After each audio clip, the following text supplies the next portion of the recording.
Si Alpot, nagbiga-biga. Sa matatanda, nagbika-bika. Si Alpot, nagbiga-biga. Diba? Yan ang mangyayari sa inyo at gugunawin kayo ng tadhana.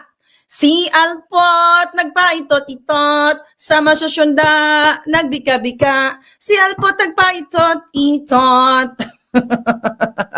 Anyway, ganito yung ginagawa ni Bangag. Si Bangag nagpabuli-buli, kay Mr. Tubig nagpaiyot-iyot, mga ganon. Wala ho tayong mahaba pag-usapan ngayon mga reaction update PH. Ilalabas lang ho kasi ni Miss Maharlika itong mga video netong si First Lady na di umano mga ka-update meron palang ginagawang kababalaghan dyan. May ginagawa ho palang kababalaghang lawlaw. Tsaka ho si Marcos Jr. mga ka-update, talaga naman marami ho maguguluhan kung talaga bang aklabs itong si Marcos Jr. o ano kaya ho update. Kung bago lang po kayo sa ating channel, isang like, isang share, isang subscribe lamang ho. Malaking tulong na yan. Sabay-sabay ho tayo magkomento, mag-react dito nga sa magiging pahayag, revelasyon at ilalantad ni Miss Maharlika patungkol dyan sa pamilya ng mga bangag. Ayan mga update, react na ho tayo. Doon sa loob ng mga eksenang yun, nung siya ay, ginagamot o pinapasok na sa hospital na yun, may nagsumbong na kaagad sa atin. Sa Remulla, di ba, inuutusan ko ang lahat ng mga CA cells na kunin ka na. Okay? Lamunin na lahat yung jototoy mo. Pwede naman jototoy kasi wala naman siyang prostate. Well, hindi naman niya sinabi, but who knows, di ba? Once na kinutusan ko yan, iguzum. Kunin nyo na si Bonjing. Kunin nyo na yan. Yung hayop na yan, kunin nyo na kasi hindi na kayo magtatagal sa mga ginagawa nyong kababuyan sa taong bayan. Rest him in hell, sabi ni Teresa Avendaño. Dahil sobra na ang pangbababoy ninyo sa taong bayan. Ngayon, i-deny nyo na naman. O sige nga, ilabas nyo nga si Remulla. Sige, mag-live nga kayo. Di ba yun ang challenge natin sa kanila palaga? O, ilabas nyo nga ang boto ni Remulla. Sige nga, ilabas nyo si Remulla kung talagang buhay pa yung buhay or capable pa magsalita yan. Baka magulat na lang tayo, bumagsak na kayo. Tapos hingi kayo prayers. Nanghingi po kami ng dasal sa aming minamahal. Mga yawa kayo, tapos ngayon i-deny nyo. Malapit na yan. So, kaya alam nyo na yan ay mga cover-up nila dahil talaga, ba't ang ganda ko ngayong araw na to, no? Di ba? Ayan nga, di ba mga update, alam naman ho natin na ito nga si Remulla, ugong-ugong na nasa ospital na ganyan-ganyan. Tapos naglabas ho itong si Remulla ng kanyang pahayag na sinabi, hindi naman daw ho siya dinala sa ospital. Siyempre mga update, nasaan ho siya ngayon? Ang malaking katanungan dyan, pinagtatakpan ho ba talaga nila yung nangyayaring karma sa kanila? Kasi mga update, unti-unti na ho silang sumusunod-sunod. Nagsusunod-sunod na ho yung mga ayan. Sino ba yung kasunod ni Akop? Si Remulla? Sino kasunod? Si Abante? Hindi ho natin alam, di ba? Sino kasunod? Si Marcos Jr., Tambaluslos. Unti-unti na ho yung mga yan, mga ka-update. Matindi hong karma yung dadanasin ng mga yan sa ginawa ho nilang kababuyan sa ating mga kababayan. Lalo na ho tayo mga ordinaryong Pilipino. Tayo ho kasi nagdudusa sa kawalang hiyaan ho ng administrasyon ni Marcos Jr. Di ba? Parang ang New Year natin, parang nagkaroon tayo ng mga dramatization ngayon.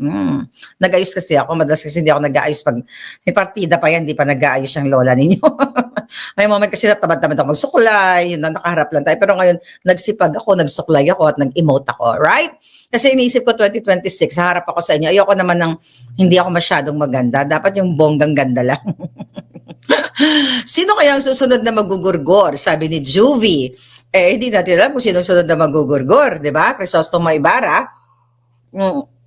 And now, the end is near for them. So ngayon, mga kababayan, eto si Dina, eto ang kaibigan ko. Alam mo, hindi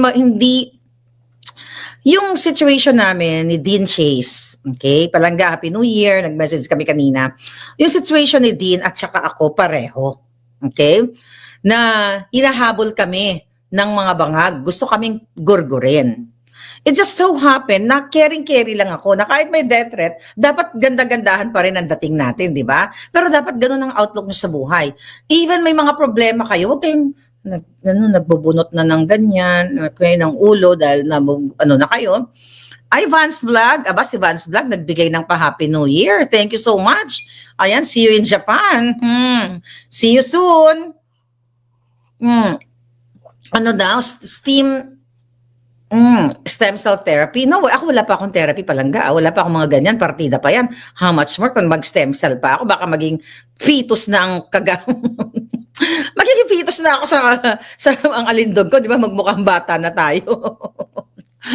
Ay, nako, di ba? Lakas-lakas talaga ni Cara David. Oh, malakas. Alam mo kasi, ang dami natin nagdasal. Ako nga, 2022 pa lang, August pa lang, talagang pinagdadasal ko nang maglaho sila na parang bula. So ngayon, eto mga hitad. Okay, Dean Chase. Pakinggan mo natin ang aking palanggang si Dean Chase. Maiksi lang itong interview na to. So sa mga kapapasok lang po, mga kababayan, itong laban namin ni Dean, nagsimula ito actually sa matay ni Paulo Tantoco dahil sa over D ng pulburon na favorite din ni Lisa Tanas at favorite din ni Marcos Jr. And also, sinabi mismo, umamin mismo ang asawa, ano lang natin, recap lang tayo para maintindihan ng mga taong kapapasok lang. Itong issue na ito, dito sa Beverly Hills, yan ang social, dito pa sila namatay. Okay lang sa akin, mamatay sila lahat sa Beverly Hills para masabing social sila, basta matay silang lahat. Di ba? Ngayon, mga kababaya, mga palangga, eto na nga.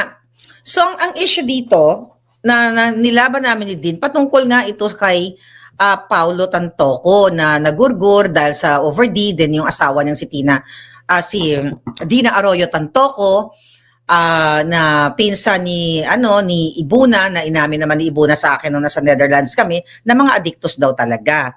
Addictos, baka nag-session sila. Shout out doon sa ex-friend ko. Diba, na umamin sa akin, addictos naman talaga yung mga, yung in-laws niya. Alright. Pasabog, tuloy-tuloy, ang bakbakan sa mga alpot, sa mga bangag, sa mga dilawang, mga giatay. Alright, so ito na nga. So dito po nagmula, hanggang sa may mga nagre-reach out sa amin, may nagre-reach out kay Dean, na itong si Bangag Jr., sometime in November during APEC Summit, di ba, kahit i-research nyo yan, November 2024, ay nag-hire siya ng lalaking si Mr. Tubig, ang code name. Si Mr. Tubig ay Dako. I don't know, nanino lang, hindi ko nakita kung Dako ba? Kasi tubig eh. 'Di ba? Yeah, the fact na sinabi ni Bangag na honey, 'di ba? Para I don't think I can take it. It's too big. 'Di ba? Dako ang boto. So na to si Bangag. So ngayon, according to that video, 'di ba? May part 1, part 2, may sinabi si Dean. So ngayon, mga kababayan, eto na. Ito, pakinggan si Dean. Hanggang sa may nagpa-interview na si Mr. Tubig at sinabi niya na siya talaga, si Mr. Tubig, ay bayaran. It's too big, yes. Sabi ni Wonderland, bayaran siya, meaning at age 20 years old, yung ginagawa niya ay nagpapakasta na siya. Nagpapakasta o kumakasta. 'Di ba? Kumakasta ng mga buli, 'di ba? Mga affluent clients pa daw based dito sa interview na mapapakinggan niyo. In other words, mga kababayan, si Mr. Tubig ay alpot din. 'Di ba? Marami talagang alpot sa mundo, 'di mo? So, alpot din. Patulad yung alpot, 'di ba? Yung alpot na sumisira kay Pangulong Duterte. Nakita nyo, lumaglabas, may mga video and clips or picture na talagang naghubad, nagpakita ng bilat, nagpakita ng susubels, 'di ba? Again, gusto ko lang pong linawin sa inyo. Hindi ko kayo kina-question kung yan ang choice nyo sa buhay, na dahil sa patalim kayo kumakapit, dahil during that time, madilim, masyadong marimarim, no? Madilim ang iyong buhay, then the only choice na meron ka ay yung ganong klaseng paraan, katulad ni Alpot, 'di ba? Hindi kita ko-questionin. Who am I to judge you, darling? 'Di ba? Ang question ko lang, kasi we're political blog. Ang issue dito ang pera ng bayan eh.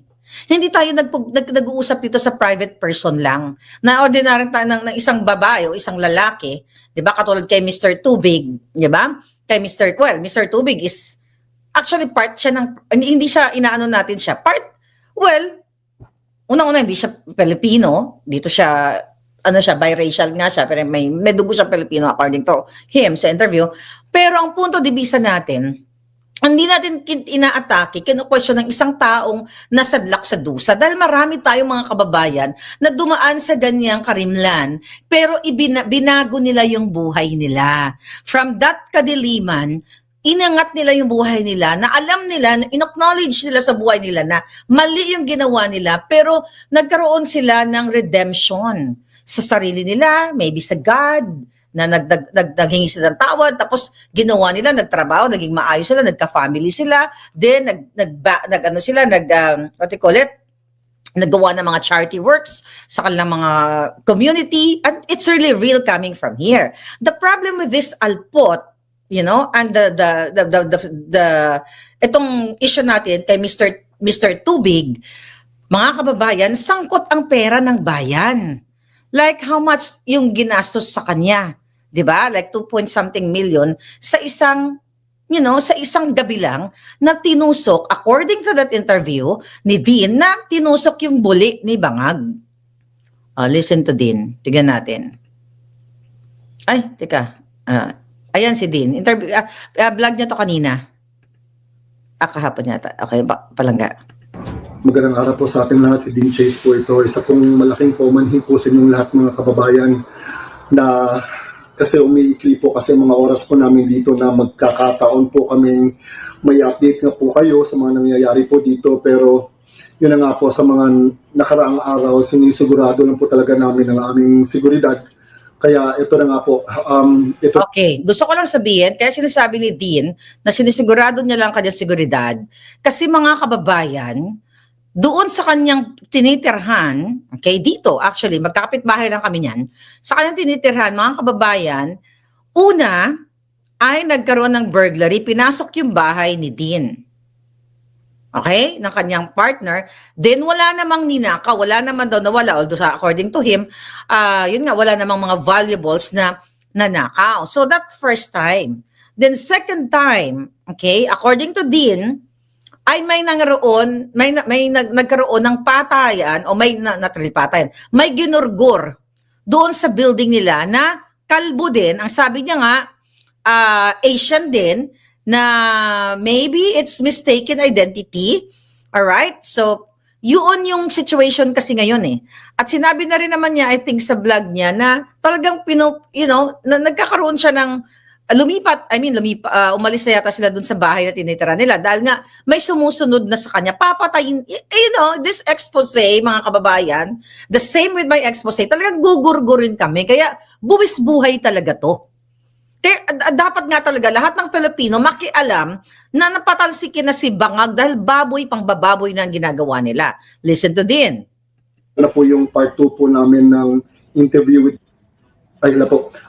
ibiblip lang po namin yon. So ito na po ang part 2 namin sa interview with Mr. T. And let me just remind everyone na nangyari po itong meet up po nila with Mr. T around November of 2023. Now, chinek ko po talaga ang timeline para ma-validate po ang mga sinasabi po niya doon sa interview po namin. It all checks out. It was around that time po na may Festival of Light around November 2023. And it was around the same time as well na pumunta po dito ang mga world leaders sa San Francisco at pumunta din po dito si Bangag at si Lisa Tanas sa San Francisco for the APEC Summit. And 2023, verifiable po yan, kahit i-google ninyo, talagang pumunta si Tanas at saka si Bangag sa San Francisco, sa Amerika. Yun na nga po. I hope na pag-usapan po natin ito kasi isa po itong malaking iskandalo po sa ating bansa. And okay lang po naman talaga kung anong ginagawa nila, so kung anong gusto nilang gawin behind closed doors. Pero ito na... Tama yun. Wala nga tayong pakialam kung private people sila o personality sila, mga kababayan, kahit tumuwad balintong sila, wala tayong pakialam. As long as hindi nila ginagastos ang taxpayers' money, yung pera ninyo, para lang sila magpatusok ng buli o mag-orgy o kung ano pa. Nga po ginagamit po kasi nila ang mga pera ng mga mamamayang Pilipino. Biruin nyo, nagbayad po sila ng $40,000 po para sa isang tao, sa isang gabi lang. And if we're going to calculate that, that's 2.3 million. Imagine mo, according to Mr. T, si Bangag ay pinatusok niya yung buli niya kay Mr. T at nagbayad ng 2.3 million. Samantalang kayo, we're talking about hindi nga lang to isang araw, we're talking about few hours. Pag pumutok na ang dapat pumutok, 'di ba? Tapos na ang 2.3 million. Samantalang kayo, ang sabi ng mga yawa sa DTI, ang sabi ng mga bangag, kayong family of 4, pagkasyahin nyo, tama na sa inyo ang 500 pesos na Noche Buena. Ang laki po niyang pera. Pagkain na po yan ng isang baryo. Grabe, tapos hindi lang 40,000 pa. Nagbayad pa po sila ng 17,000 sa isa pang lalaki. We're talking about 17,000 US dollars. So 17,000 US dollars is like almost $1 million. Sana po, hindi po ito mamatay na issue. Pag-usapan po natin ito. Kasi nakakahiya at nakakasuka. Ito na. You're right, and it's inexplicable what you've gone through. However, when you've seen them, seeing them what they were doing, were you shocked in any way? Was I shocked? No, Okay. not at all. To me, it was So yung just another- minimin dito ni Dean, mga kababayan, yung orgy tsoktsakan nga na nagbabayad sila. Kumukuha sila ng mga lalaki katulad ni Mr. T at the fact na sila ay, supposedly ang leader at gumagawa ng tama, 'di ba? Role model sa taong bayan, ito yung nangyayari according to this interview. couple wanting to spice up their relationship. However, I knew right off the bat that they were a high-profile couple. When my friend mentioned they were looking for a guy who can sign an NDA, It is kind of Okay, so sinasabi niya, na yung mga ganitong klaseng mga personalities na mga political ganun, high profile, ay nagsasign ka talaga ng NDA. Actually, nung bago ako sa Amerika, may client ako, nagsign din ako ng NDA kasi they're taga Toluca Lake. Okay? Taga Toluca Lake itong clients ko, then merong airport. Alam niyo na kung sino yung artista na yon, pamilya ng artista na yon na merong airport na nakapangalan sa kanila, then merong 16 acres na property sa Toluca Lake. Google nyo din yan. Tapos nabenta na yon sometime in kung di ako nagkakamali, 2014, 2015. But ganun pa, nag-sign din ako ng NDA, non-disclosure agreement, kasi hindi ka pwede, mga high profile, talagang may ganito. So I know exactly kung ano yung NDA na sinasabi niya. So, listen. dodgy that someone would just ask some random man to sign an NDA. How long have you been doing this, Mr. T? since I was in my early 20s. Life is hard for a biracial Asian man in the U.S. So talagang trabaho na ni Mr. T. For hire talaga siya. Para sa mga gantong klaseng gawain, mga tusok-tusok sa buli ba? But many in my circle have told me that there's a huge market for someone like me in this field. Once I got in, I just never got out. And there's no better place to be to do this line of job than in San Francisco. Now, this question might be a little too incriminating. Have you had any other high-profile clients other than them? Yes, I have been connected to many high-profile parties since I got connected to Trolley, mostly with people from the Philippines, people from affluent communities here in the U.S. Howie. That name sounds familiar. Where have I heard that before? Howie Paulo Tantoco, he is the one who got me connected to the couple last November of 2023. I have always been Sir Pauly's contact, and it was him who got me hooked up with the power couple. Paulo Tantoco from the Rustan Group of Companies. Yes, that's why when I saw your video way back March and talked about how you passed, I felt compelled to reach out to you My to God. let you know that I got connected. Okay, so sinasabi niya dyan na since nagkaroon siya ng connection with Paulo Tantoco, kinlaro ni Dean Chase sa interview na yan, yung isa sa mga behind ng Rustan's Group of Companies, mga kababayan. So si Tantoco, yung namatay sa Beverly Hills. So tignan natin kung ano pang susunod na pangyayari. Connected with them through him. Okay, we need more time to talk about that. I really don't know how to digest that information, and I'm pretty sure everyone in the room as well.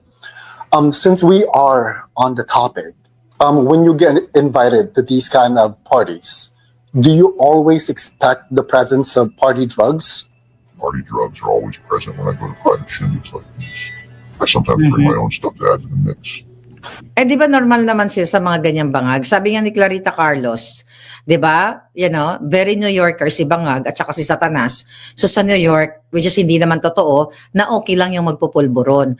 So ngayon, kapag ang mga tao ay mga sabog o addict, 'di ba? Nagpupulburon sila. Kaya kasi wala silang kahihiyan. Kapag nag-overdose na, kaya nga may tinatawag na swingers, orgy, nagpapalitan sila ng kung sino-sino na lang kalang chuchok. Tsaka parang nga, kahit na yata pusa o aso 'di ba? Basta may butas talagang bubuliin nila, 'di ba?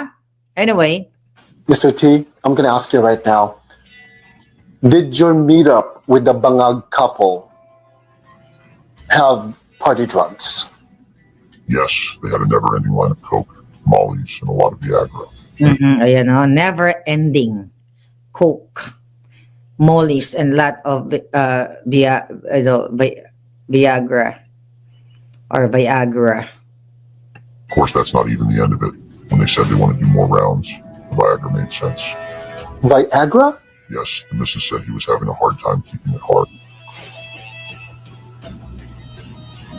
Okay. May karason pa to.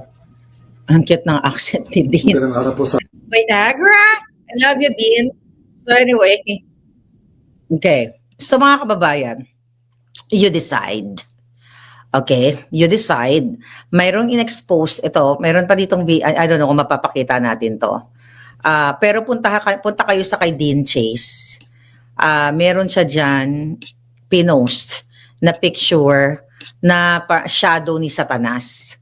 Okay, ito. Kung malinaw ang mga mata ninyo, makikita nyo yung hubot-hubad na katotohanan. Diba? Yung hubot-hubad na katotohanan, makikita ninyo. Okay, tuturuan ko na kayo kasi yung iba hindi nagigets. Okay? Kaya no, sabi ni Dean Chase dyan, isa sa napakaraming sumpa na nasa gallery ko, galing kay Mr. Tubig. Syempre, di ko pwede i-post dito ang video. Otherwise, i-must report ako ng mga trolls ni Bangag. Kung nasusuka kayo, isipin nyo ako na napapanood ang buong video in full color. Sabi niya, disclaimer, by disclaimer siya, any likeness to any person shown in this image does not prove anything, but I dare you to disprove otherwise. Hindi ko na to i-highlight sa inyo, pero kung titignan ninyo to, ayan o, yung sa ilalim niyan, yung sa ilalim, paano ko ba ituturo yan? Ayan, nakikita nyo ba yan? Hindi pala, ako lang pala sa side ko. Sa, yung below, yung may 1, 2, 3, 4, 5 na character, tanggalin natin, yan yung hubad na katotohanan.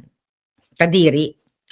Kung naalala ninyo, may inilabas akong screenshot ng video. Alam mo, tinignan ko yung, yung Suso Bells. Okay, tinignan ko yung Suso Bells at yung tiyan.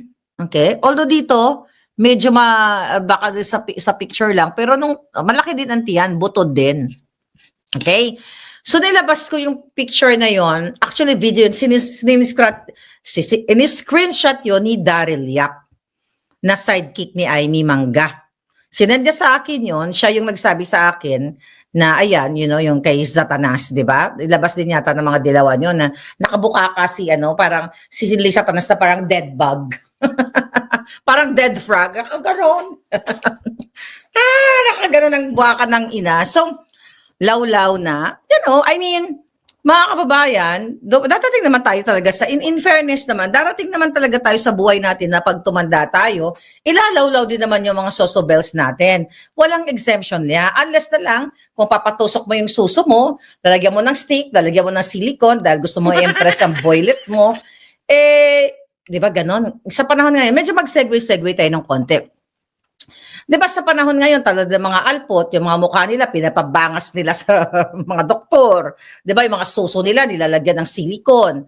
Tapos nagsisisi sila later on. Kayo naman, na mahal naman kayo ng mga jowa ninyo, ng mga asawa ninyo, makontento na kayo doon. At kayo naman mga lalaki, wag na kayo maghanap ng suso na akala mo kasing tagas ng bola. Kasi nung mga bata pa naman yung mga jowa nyo, ako gifted lang talaga ako, gifted lang talaga ako. Kasi ng mga bagets pa kami, di ba? Wala na, ng bagets ako.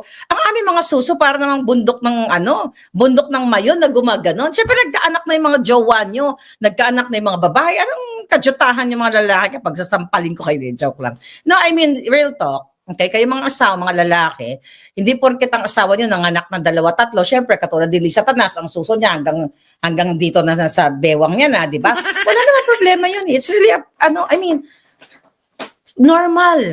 normal development or changes ng katawan yun. Wala tayong problema kung laylay ng suso. Lola niyo, laylay din naman ng suso. Wala tayong issue doon. Kasi sa case ni Satanas, iba. Laylay na nga yung utak niya, laylay ng suso niya, nilaylay pa nila ang kaban ng bayan. Okay? Sabi ni Russell Aesthetics, abot sa binggit yung lawlaw ni Lisa Tanas. Ngayon, mga kababayan, eto kasi yung issue natin, it's not about lawlaw yung boobs niya or whatever. Ang pinag-uusapan natin, yung minention ni Dean Chase, na wala naman tayong pakialam sa kanila, sa ginagawa nila, kung what? Kung yung pera ng bayan ay hindi nagagamit. Di ba? Kaso binayaran to, according to that interview, no first interview, second interview, 2.3 million, din yung isa, almost 1 million, yung compute niya magkano yung 17,000 US dollars, di ba? Kasi kung 58, let's say 58, that's 580,000 plus 17, yeah, almost 1 million talaga. So, ito yung pinaglalaban natin dito. Yung, lawlaw na Bartek, sabi ni Marcel. Ito yung nilalaban natin na binababoy kayo. Di ba mayroon pa akong expose sa inyo na si Satanas, according to my source, meron niyang Jonakis na sinakal niya yata. I don't know kung buhay pa or what. Na iniwan niya sa, shepherd. Hindi to sa Baguio Good Shepherd na kung parang, not kumbento what do you call that? Yung mga ano ng mga madre? Good Shepherd something, somewhere in Manila. Okay, na according sa ating source, may iniwan si Satanas na Jonakis nung na-jaundice siya nung kanyang kabataan. Okay, bago niya nakilala si Jongag. Alam niyo yung kwento na yan, di ba? So ngayon, again, wala tayong pakialam sa buhay ng tao ng bawat isa sa atin. Kaya lang, kapag ang tao na na-jaundice ka, tapos tinapon mo lang o iniwan mo yung anak mo kung kani-kanino, bahay ampunan, Good Shepherd, bahay ampunan. So, ibang istorya na yon. So, ibig sabihin, pinababayaan mo na yung, yung dugo mo. Yes, I mentioned that before, Zara Lina, di ba? So, dito sa pangyayari ngayon, yung yung kwento sa akin ng puting ahas na allegedly, may anak si Satanas na nung nag-aaral pa siya, dahil na-jaundice siya, ay iniwan doon sa kumbento o sa simbahan. Then, ano ang nangyari? Hindi natin alam, di ba? Hindi natin alam kung sinakal ba niya or existing yung bata, nandyan lang, nagpapanggap na ganito, na ganyan. Hindi natin alam kasi hindi naman yan aamin. Kahit na hilain mo yung giti ni Lisa, hindi yan aamin. And now, ngayon, yung pinakita yung sined ni Daryl Yap, na nagbika-bika si Satanas. Then, etong revelation ni Tubig, di ba? Ni Mr. Tubig. Then, yung mga, ang dami natin kasi ginagawa ni Satanas nila dyan sa Malacanang na sila ay, nag-orgy, yung mga gano'n. May ginorgor pa nga dyan na, na isang PSG. Di ba? May nagorgor pa dyan, according to our source, kasi dalawang beses na pangyayari na una, nahuling natutulog ni Satanas, then pangalawa, nakita silang nag-orgy, something like that. Now, ang hilig kasi, okay? Ang problema kasi dito nga, pera ng bayan at dapat hindi nila to ginagawa. Okay? Dapat kung ginawa nila ito, mga kababayan, siniguro nila na walang mag-isplok katulad ni Mr. T. It's the same thing nang nilalaban natin dito sa grupo ng mga alpot. 'Di ba? One day, ang community ng mga alpot, susunugin o lilipulin yan, parang Sodom and Gomorrah, di ba? Biblical naman yan Di ba? Biblical naman yan na parurusahan.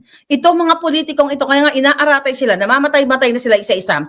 Kasi biblical yan. Nga kapag sobra na, too much na.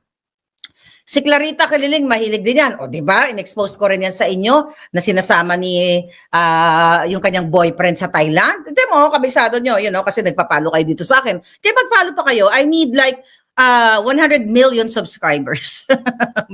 Anyway, mga kababayan, eto kasi, kapag pumasok ka sa buhay ng pag-aalpot, di ba? Talagang lilipulin ka. Biblical ito Remember, yung nung bata ako, nagkakatekisis ako eh. Yung Noah's Ark, 'di ba? Nilipol din ang mga taong masasama doon, 'di ba? 'Di ba? Kaya may nalala ko may mga kanta kami ng bata, 'di ba? Kaya kayo mga alpot, magbagong buhay na kayo, 'di ba?